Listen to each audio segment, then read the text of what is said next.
Hello guys, my name is Kumar Kaushik Das and I have done my BTech from IIT Delhi. So the topic that we're going to discuss today is periodic function. So before coming to the topic, let us start from very basic. Let's say you guys having classes every day, right? And each classes having 1 hour timing. If we say that each classes having 1 hour, that means 1 hour is the period of that class. So basically, we can say if after same interval the timing of classes are repeating, then what we'll say? We will say the classes are periodic with respect to time. Okay.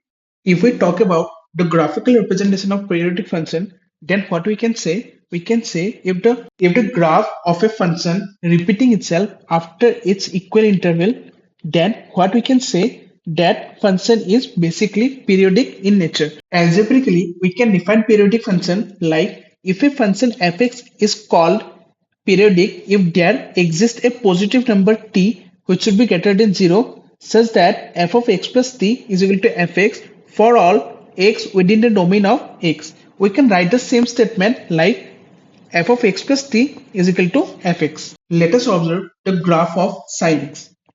Let's say we can assume this is the graph of fx equal to sin x. Okay. So from the graph itself, we can say that the graph of sin x is repeating itself after its twice pi interval, right?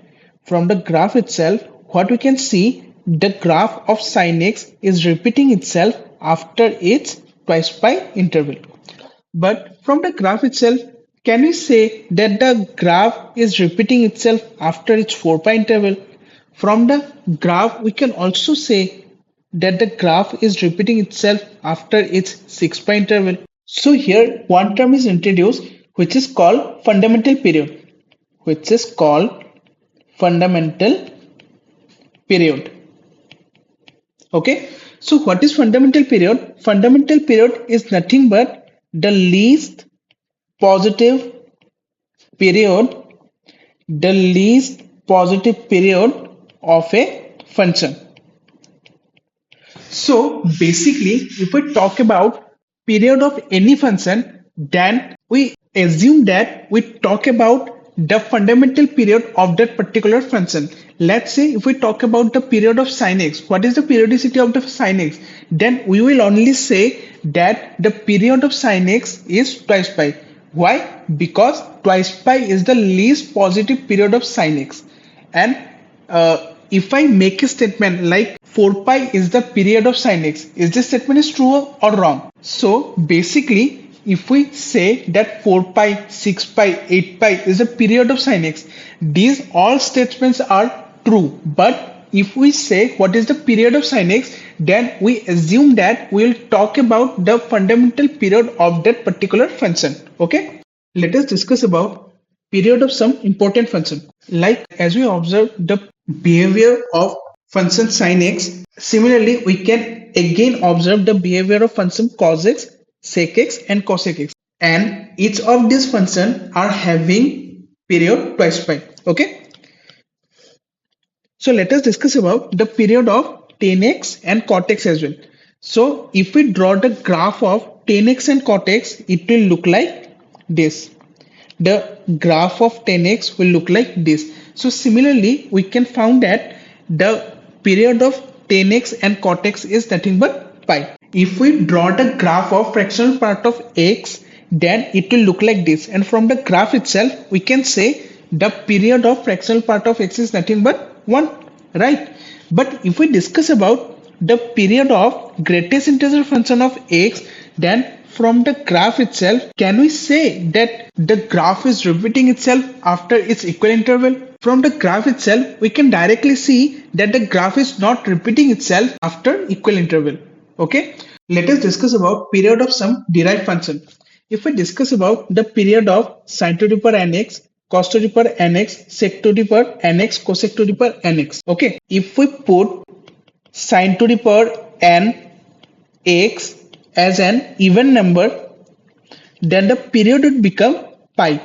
Because if we put n as an even number, the behavior of graph will become change. Okay, so for that reason, the period of Sin to the power nx, cos to the power nx, sec to the power nx, and cosec to the power nx will change from twice pi to pi if n is an even number.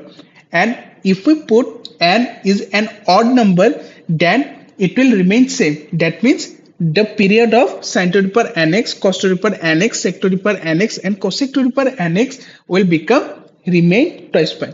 Okay. Similarly, if we change the power of 10 to the power nx, then also the period of 10 to the power nx and cot to the power nx will remain same, and it is nothing but pi.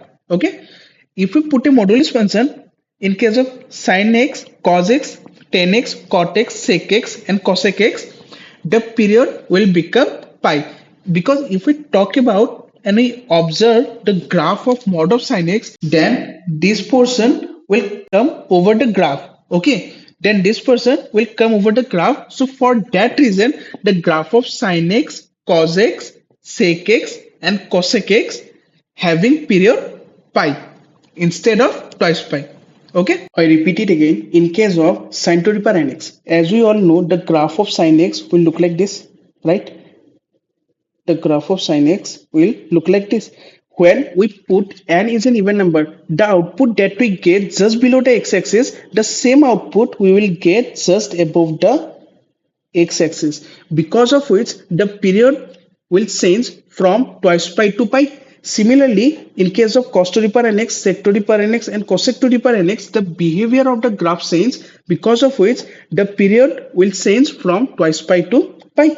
Similarly, if we observe the graph of 10x, the graph of 10x will look like this. But when we take n is an even number, then 10 to the power nx, the graph of 10 to the power nx will look like this, because of which the period remain unchanged. Similarly, for 10 to the power nx, the graph of 10x, as we all know, will look like this, right? But in case of 10 to the power nx, if we take n is an even number, then the behavior of the graph will change from this to this. The graph is not exactly look like this, but the behavior of the graph will change from this to this, because of which the period of 10 to the power nx and cot to the power nx, if n is an even number or no matter n is an odd number as well, the period will remain same. Let us discuss about the properties of periodic function. So the first property is inverse of periodic function doesn't exist. Why? Let's say this is a function a and this is function b. What does graph say? This graph is basically say in multiple inputs it have a constant output, right? From the graph itself, what we can say, in multiple inputs it have a constant output. What does it mean? Like if a has element 1, 2, 3, 4, for all these 4 elements, in b it has a single element, let's say 6, right? But if we define the inverse of this particular function, then if we define the f inverse from b to a, if we define f inverse from b to a, then how it will look like?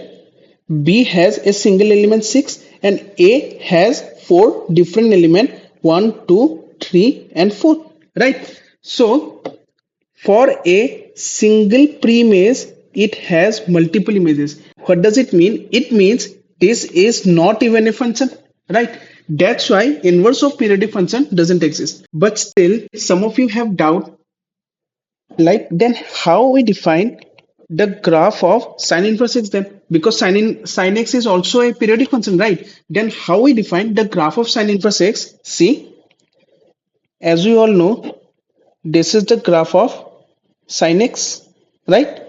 This is the graph of sin x. In order to define sin inverse x, what we'll do? We will restrict the domain. We will restrict the domain from minus pi by 2, say pi by 2, right? So if we only see the graph from minus pi by 2 to pi by 2, then the graph will look like this, right? Now if we draw a horizontal line, then it will cut the graph only in one point, right? What does it mean? The graph is 1, 1. So for that reason, we can define the inverse of sin x only when we restrict the domain. Okay. So let us move on to the next properties. Every constant function is always periodic with no fundamental period. Okay, let us see, this is a constant function fx equal to k, right? If we observe the graph of fx equal to k and draw a horizontal line, then what we can see, the horizontal line is completely aligned with the graph. So can we see that this horizontal line cuts each and every point of this graph fx equal to k? We can see that, right? So for that reason, what we can say, every constant function is always periodic with no fundamental period, because in this case we cannot define a particular point, right? We cannot define a particular point where it is repeating itself, right? So for that reason the constant function are always periodic, but we never define the fundamental period of constant function.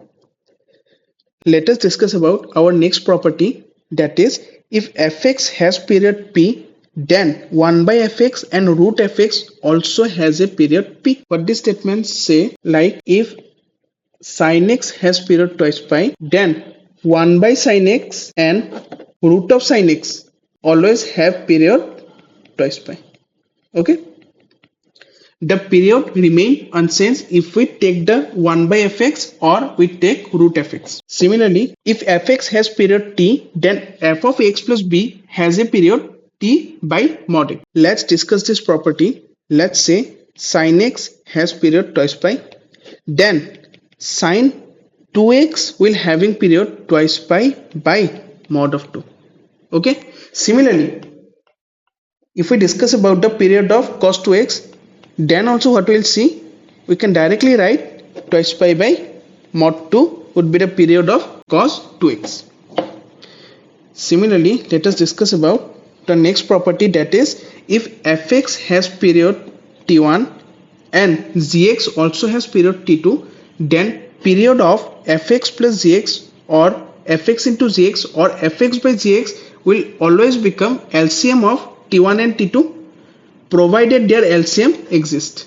Okay, let's say 1 by sin x having period twice pi, right? Let's say 1 by sin x having period twice pi, right? Similarly, 1 by tan x having period pi.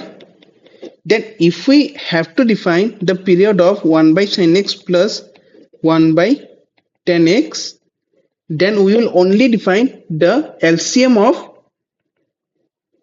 twice pi comma twice pi. Okay. Similarly, if we have to define 1 by sin x into 1 by tan x, then we will only consider the LCM of twice pi comma twice pi in order to find the period of resultant function.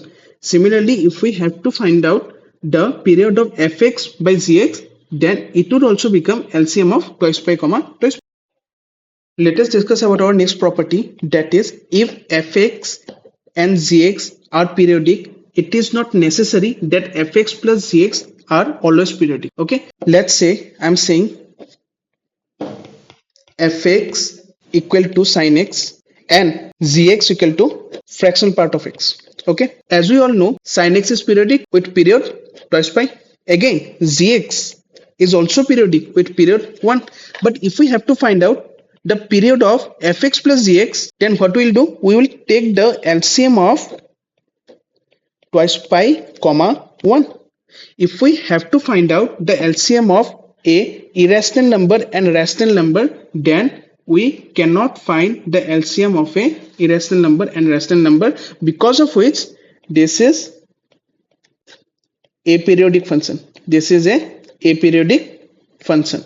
So we cannot say if fx plus gx is always periodic if fx and gx are individually periodic. Okay, let us discuss about some question. Let's say fx equal to mod of sin x plus mod of cos x. So technically what we will do, as we all know, the period of mod of sin x is nothing but pi and period of mod of cos x is nothing but pi. So technically we have to do LCM of pi comma pi, and from here onwards what we will get, we will get the period of mod of sin x plus mod of cos x equal to pi, which is also true, but it is not necessary that this is its fundamental period. It is not necessary that mod of sin x plus mod of cos x having fundamental period pi. So in order to find a fundamental period in this kind of function, what we'll do, we will plotting the value x plus pi by 2. Okay, now see, if we plotting the value of x plus pi by 2 plus mod of cos x plus pi by 2, then what we will get, this will convert to mod of sine pi by 2 plus theta, right? So it will convert to cos theta, yes or no? Plus similarly cos pi by 2 plus theta will convert to minus sine theta, right? But since it is a modulus function, that's why we can write it like mod of sin x plus mod of cos x, which is nothing but fx, yes or no? So from here onwards, what we can say, the fundamental period of this given function is nothing but pi by 2.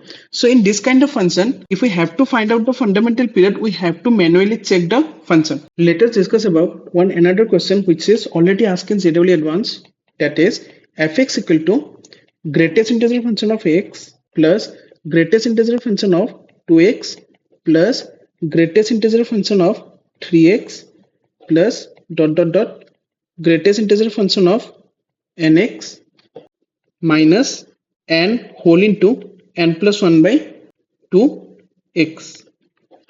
So let's try this question. First, we will break the term n whole into n plus 1 by 2. How we can write it? Greatest integer function of x plus greatest integer function of 2x plus greatest integer function of 3x plus dot dot dot plus greatest integer function of nx. We can write this whole term as x plus 2x plus 3x plus dot dot dot dot plus nx, right? Because this is the sum of nth term, right? So we can directly write this term as 1 plus 2 plus 3 plus dot dot dot plus n, right? After that we have to multiply by x, so it will convert to x plus 2x plus 3x plus dot dot dot dot plus nx. Similarly, how we can write now, we just have to rearrange the term. Greatest integer function of x minus x plus greatest integer function of 2x minus 2x plus greatest integer function of 3x minus 3x plus dot dot dot dot plus greatest integer function of nx minus nx.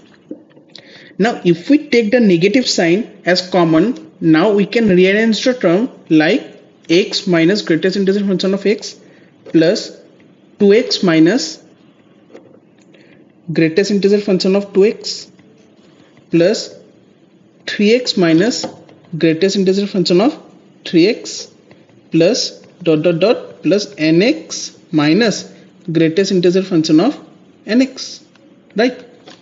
Now what we can write, we can directly write this term as fractional part of x plus this term as fractional part of 2x plus this term as fractional part of 3x plus dot dot dot plus this term as fractional part of nx. Now what we'll do, we will directly apply, as we all know, the period of fraction part of x is nothing but 1. Again, if we have to find out the period of fraction part of 2x is nothing but 1 by 2. Similarly, if we have to find out the period of fraction part of 3x is nothing but 1 by 3. Again, the period of fraction part of nx will become 1 by n.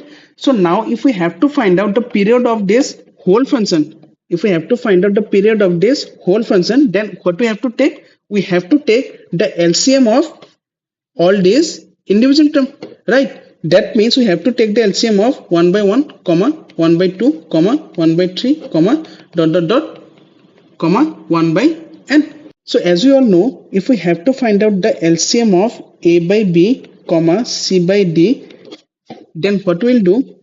We will do LCM of the numerator and we take HCF of denominator, right?